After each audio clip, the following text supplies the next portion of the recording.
Janela do Céu. Estamos de volta com o programa Janela do Céu. Nós estamos aqui conversando com a nossa irmã Celoni do Amaral, de São José, Santa Catarina, que contava um pouco de como ela aceitou o Senhor, foi batizada e como o Senhor foi trabalhando no coração dela a respeito da submissão, a respeito de reconhecer a autoridade do marido no lar e também como o irmão exerce a função do presbitério na cidade, como Deus foi trabalhando e trazendo uma iluminação, né? Porque nós sabemos que nada é por força, né, por poder imposto, mas Cristo, aos poucos, Ele vai nos convencendo, Ele vai nos iluminando, assim como a irmã Celoni falou, que havia uma perturbação, né, algo que Deus ia dizendo que não estava certo aquilo, e isso é maravilhoso, porque a gente vê como é uma obra do Espírito dentro de nós, de convencimento, que a palavra mesmo vai transformando, vai gerando, né, o nosso caráter, vai mudando as nossas convicções, trazendo novidades e maneiras da nova criatura viver e se relacionar. E eu gostaria de perguntar assim, qual foi hoje, né, o que mais Deus tem trabalhado no teu coração, as coisas que Deus tem operado com a palavra, com tudo que você já recebeu da palavra de Deus? Então, irmã, Deus, Ele não quer ver nenhum filho sofrer, mas também Ele sabe que somente com o sofrimento é que Ele vai ganhar 100% os seus filhos, né? Porque nós somos de natureza desobedientes, né? Eu lembro assim que teve uma fase, a minha família é uma família grande, né? Minha mãe teve 15 filhos, dos 15, a primeira dela faleceu nos 3 primeiros meses, depois vieram 14 filhos, e todos tivemos assim, vamos dizer assim, juntos uma vida longa, né? Porque apenas nos últimos 2 anos é que Deus levou uma das 14 filhas, né? E agora nos últimos 2 meses levou a minha mãe também. Meu pai já falecido há uns 12, 13 anos também. Mas essa obra assim que Deus faz dentro de nós, né? Teve um período assim que depois que meu pai faleceu, eu não tive, na verdade, eu senti assim de entrar num processo de inventário com um pedaço de terra, que eram vários, né? Que é daquela família de sítio, para cada filho ter um pedaço de chão. E antes, uns 5 anos antes do meu pai morrer, talvez uns 5 a 7 anos antes do meu pai morrer, nós construímos uma casa, eu e o Amaral, construímos uma casa para eles morarem lá em Laguna. E quando a gente construiu, na verdade, ele colocou para quem da família construísse, quem dos filhos pudesse construir para eles morarem até o final da vida deles, já ficaria com aquele pedaço como herança, né? E como a gente sabia que ninguém ia se manifestar, né? E eu lembro assim, como se fosse hoje, que naquela época nós só tínhamos guardado $700. E foi com isso que a gente começou aquela construção, né? E aí fizemos uma casa bastante grande para eles, confortável. E obviamente a gente sabe que quando tem um na família que se mexe a fazer alguma coisa diferente, vai ser aquele que vai ser mais perseguido, né? Então não foi diferente comigo. E depois que ele morreu, então eu resolvi, passado um tempo, entrar com um processo de inventário para definir o chão de cada um, que cada um já construiu suas casas, outros que estão fora da cidade não construíram, mas está lá cercado o pedaço deles. E aí, nesse período que eu entrei com esse inventário, a minha mãe foi morar comigo um tempo para se tratar também, tudo junto. Aí começaram a ser uns conflitos familiares muito grandes, né? Muita confusão. Uns achavam que eu estava querendo ficar com a maior parte, que ao contrário, não queria nada além do que já estava definido, que era a menor parte. Só queria definir documentalmente o que era de cada um, porque depois você podia fazer o que quisesse com aquele teu bem, né? E aí foi um período para mim assim muito angustiante. Eu sofri muito naquele período, porque eram problemas familiares por causa da herança, por causa do inventário que a maioria não queria assinar.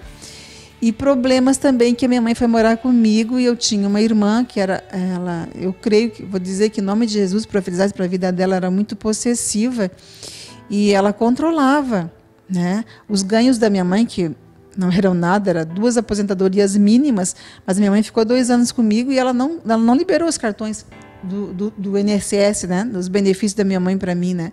E aquilo começou a me incomodar muito, que ela controlava e queria até controlar as medicações, as minhas idas no médico com a minha mãe, a busca de tratamento para minha mãe, que eu estava gastando demais, e aquilo foi me dando assim uma angústia muito grande. Era muita incomodação, muita tortura, vamos dizer assim, psicológica para cima de mim.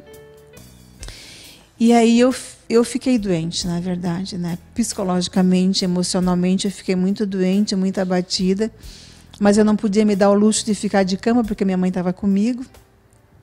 Aí um dia eu procurei um médico, e eu já sabia o que eu tinha. E ele quis me dar remédio. Eu falei assim, não, doutor, eu não quero remédio. Mas eu sabia, né? A gente não sabe de onde vem, mas a gente sabia que uma massagem ou aquele processo da acupuntura ia me ajudar um pouco, e eu recusei o remédio e a gente fez algumas sessões de acupuntura, porque eu sabia que eu estava depressiva em função de tanto sofrimento, né? E eu comecei, foi um período assim, irmã, que eu comecei a buscar muitos materiais da igreja, né? Naquela época não tinham muitos como tem hoje, né? A gente tem hoje uma abundância de material. Mas eu buscava muito nos livros que hoje é a cura, né? Que é a cura interior, e aquele livrinho de oração também, muito na Bíblia, e eu clamava e orava, clamava e orava. E eu lembro assim que além de eu fazer isso, de eu buscar e me alimentar para me fortalecer e buscando ajuda no Senhor, eu pedia muito que o Senhor abençoasse a vida dessa minha irmã, que eu achava que ela era muito possessiva e muito controladora, né? Eu dizia, Senhor, tu me ajuda, né? Faz com que eu me liberte disso, né? E abençoa essa minha irmã, visita ela. Eu clamava demais, eu passava assim, eu fazia o que tinha que fazer, o básico em casa, fazia comida, alimentava a minha mãe, dava banho nela, e eu meio que voltava para a cama, não queria saber de mais nada, né? Só que eu voltava para a cama, eu pegava sempre o material, a Bíblia e o material, a Bíblia e um livro, a Bíblia e um livro. Até que um dia, assim, depois de algum tempo nesse sofrimento, nessa angústia, eu tive um sonho na madrugada, numa noite, que Deus, ele me libertava, sabe, assim, ele me tirava algo dentro de mim. Era como se eu estivesse tendo um parto e eu puxava, sabe, aquela sujeira, algo saía dentro de mim e eu puxava. E quando eu acordei no dia seguinte, assim, parecia ser uma outra pessoa, sabe?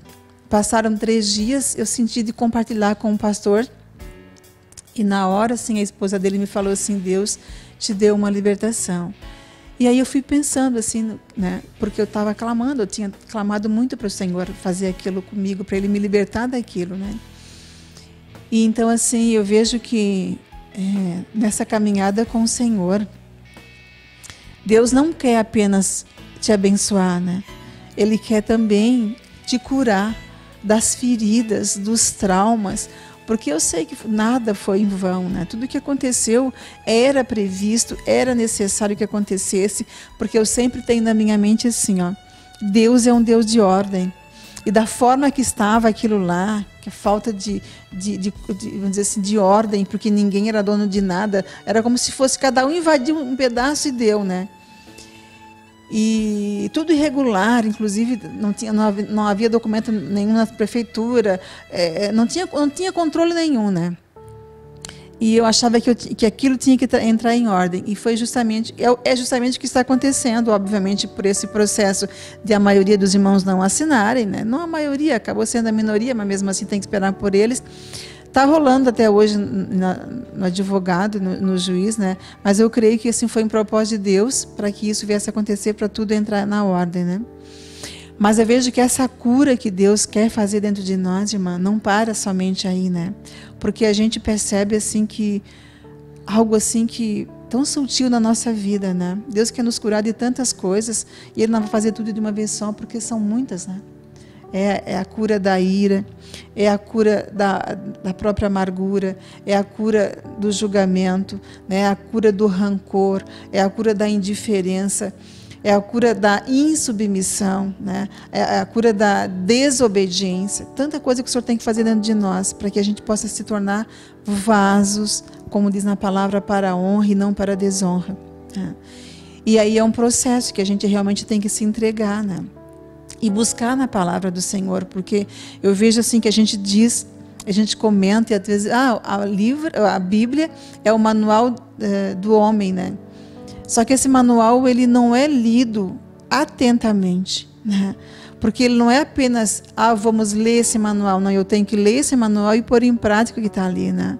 Para que eu possa receber a bênção do Senhor, né? E que Ele possa encontrar espaço e liberdade em mim para agir através de mim, né? E nós sabemos que Ele vai completar essa obra, e eu glorifico o nome do Senhor.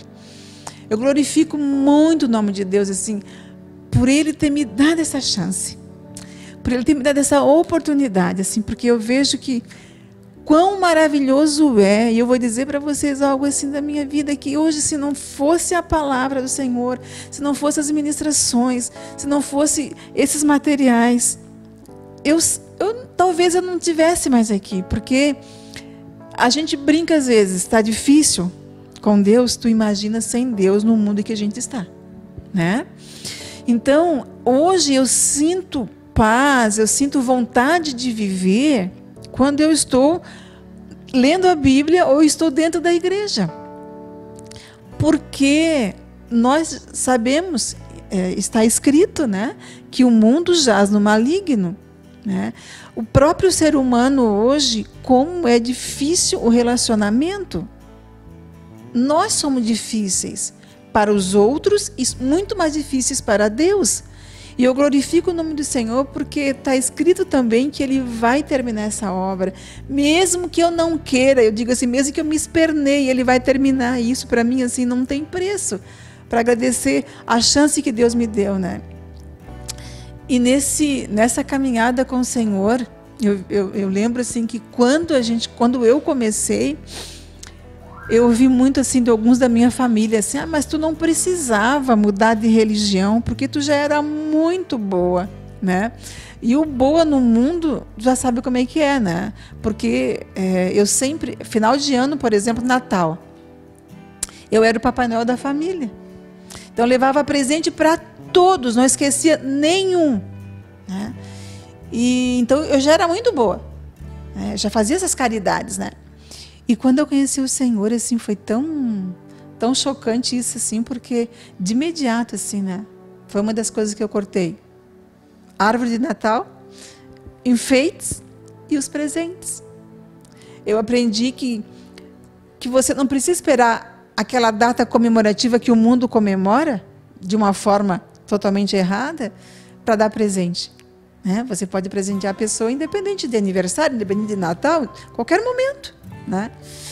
E aí eu mudei totalmente isso, eu cortei, e aí eu comecei a ser vista com outros olhos, né? Aí eu não prestava mais, entendeu? Aí eu deixei de ser boa, né? A ponto de que a gente começa a ser mais verdadeira também, né? Menos falsa, mas a gente sabe que ainda é. E aí eu comecei a falar algumas coisas que eu sentia, ao ponto de acabou assim, por a gente ainda não viver totalmente a palavra, e a gente sabe que está longe desse processo ainda, e a gente sabe que não somos só nós, de a gente acabar gerando conflito familiar, assim, de bater boca, né? Eu lembro que mais ou menos um ano ou dois atrás, uma irmã veio e ela só faltou me avançar, assim, sabe? Ela ficou tão brava comigo, porque eu tive que me impor numa situação, né? Que é desagradável demais, assim, irmãos. Eu vejo que o ser humano, ele não tem noção. A gente brinca lá fora, o simancol. O ser humano não tem, né, isso, né? E eu sempre fui assim, ó. Se esse material aqui é teu, ele é teu. Ele não tem que estar lá em casa. Eu não tenho que estar usando lá na tua casa pegar o teu material. E surgiu uma situação bem familiar nesse ponto, né?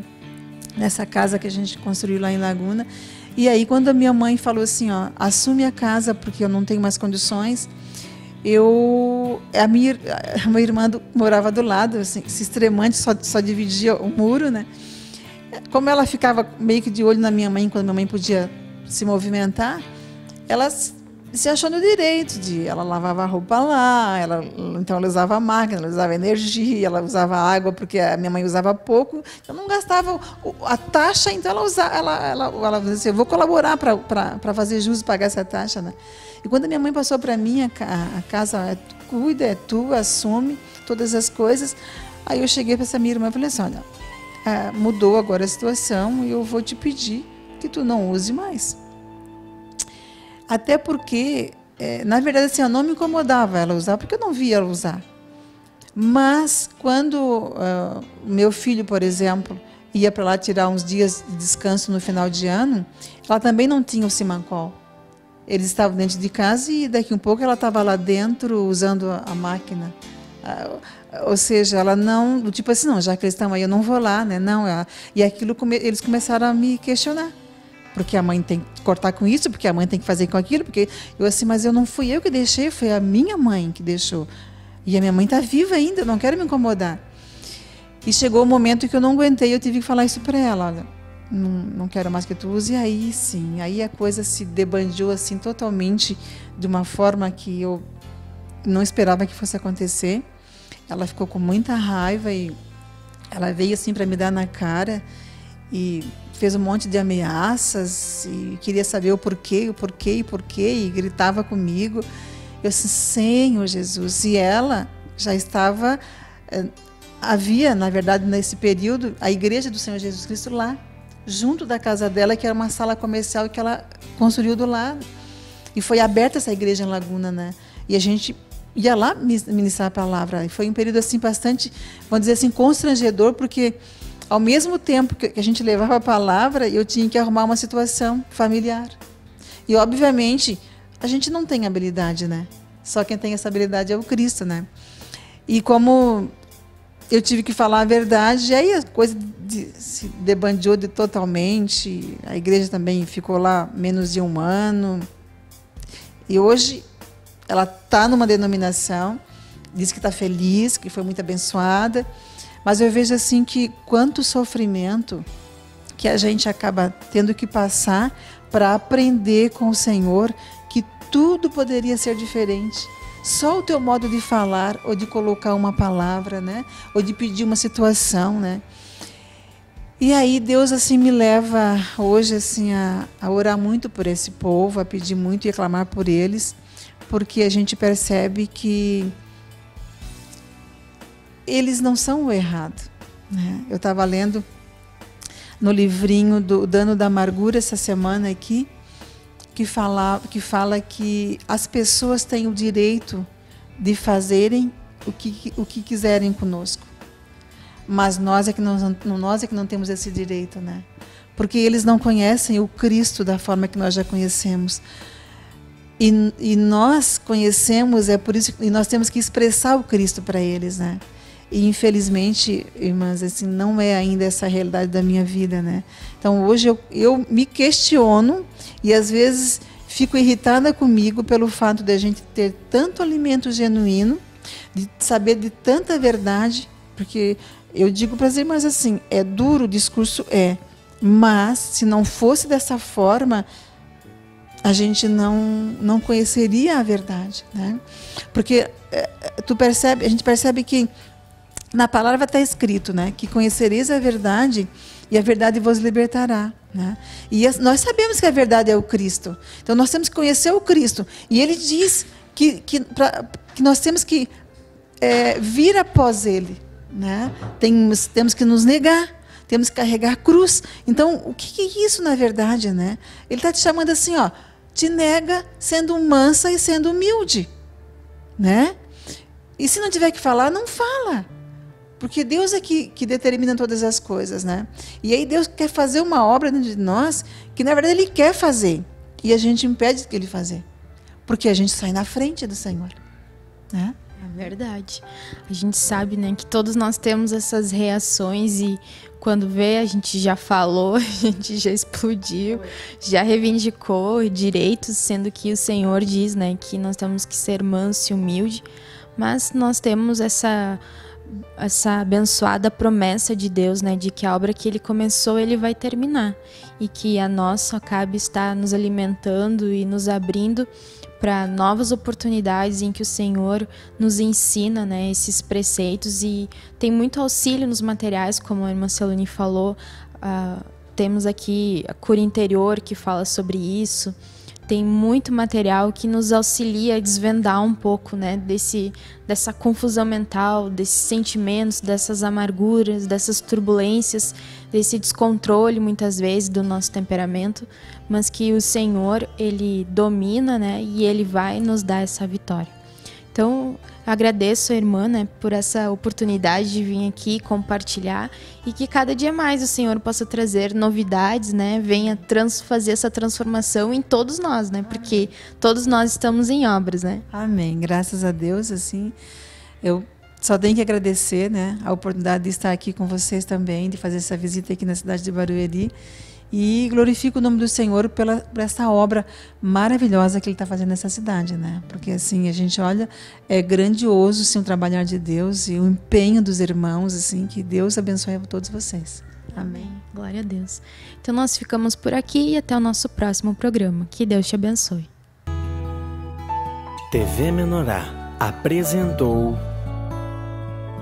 Janela do Céu. Um programa com entrevistas. Janela do Céu.